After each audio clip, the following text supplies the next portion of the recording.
Alright, here we go with battery number 2. One thing I'd say as well, this is a hobby of zip ties. Having 1,000,001 zip ties is important. And this is a hobby where, unlike a toy grade one, you're going to be pulling it apart. You're going to be fiddling with it, tuning it, replacing parts. And you want to build it in a manner that's robust as possible, because they will crash. It's going to happen. Alright, let's put this one up in the air. And yeah, they're pretty good at cutting grass too. This is battery number 2. And by the way, what's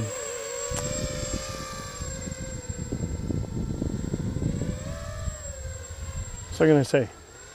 My charger at home, it takes half an hour to charge one of these LiPos. So these are 3-cell, 22 milliamp hour, 45 to 90 C.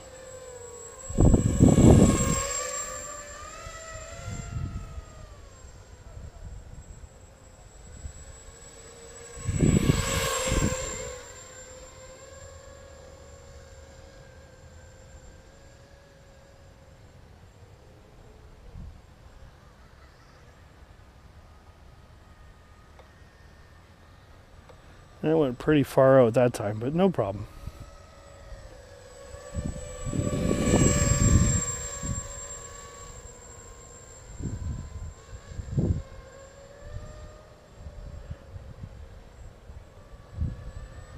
But like I mentioned in my last video, this is more of a hobby grade machine. It's not a racer. It's a little bit too big, too heavy for that.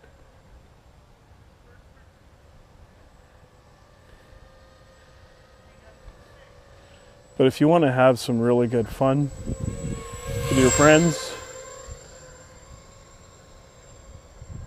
it's a great machine for that. And it is built like a tank. It's really robust. It is carbon fiber. And I've only managed to break one carbon fiber part on it. So that's pretty good.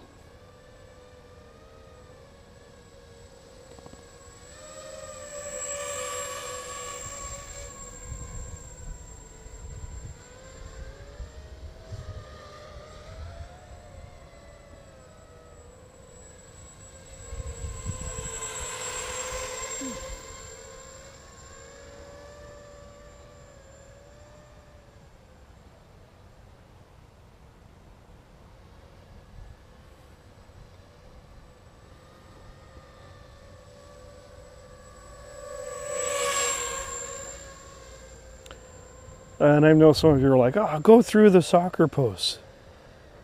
Well, I did that once, and I nailed the soccer post pretty well at full throttle, and that was fun. Not that I've never done it, nor will I not never do it. In fact, we'll probably do it right about now. The problem with line of sight is the depth perception. When do you know when you're really through, right?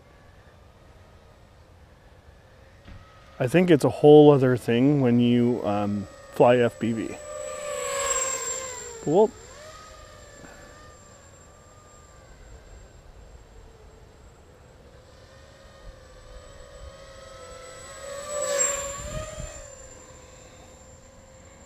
bring her around, we'll go for the other one over at this end of the field.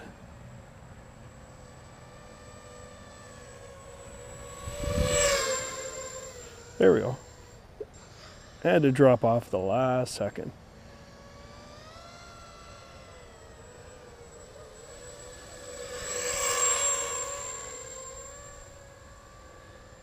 It's a shame here in Niagara this time of the year, it's only about 6 o'clock and the sun's pretty well set.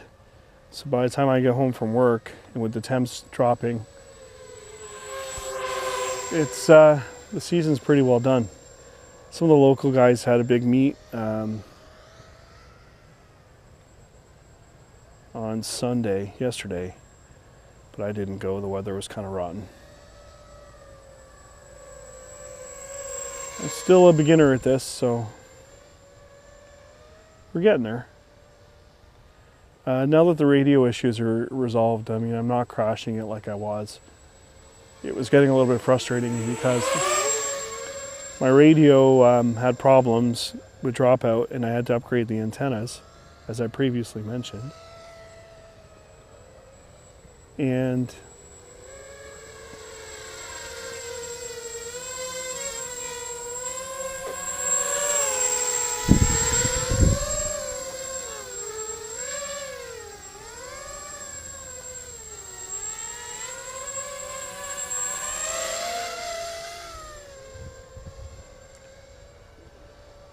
that resulted in numerous crashes, which meant broken parts,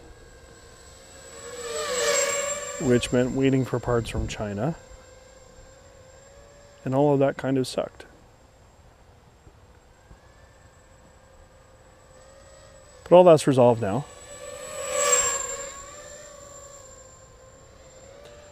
One thing that I did, and I highly suggest anyone do, and if you're finding this video on YouTube, you're kind of already there, right? Is to watch as many videos as you can. Build videos, flight videos, listen to what guys have to say. Go to the clubs, forums, wherever you get your information, and learn as much as you can. The truth of the matter is, though, these are not hard to build. And I kind of get pissed off when I see people charging $300, $400, $500 for a setup that, you know, only cost them, say, $200 to make or to build. And sure, you know, time is money. People should be paid for their time, but I mean, to build one of these, if you know what you're doing, 3, 4, 5 hours, the most. So hopefully people don't get too ripped off out there. Oh, there's a good crash. All right. And as you can see, it's still in one piece. Not a problem. So we rearm it. And away she goes. Thinking this battery's finished, we'll go check it out.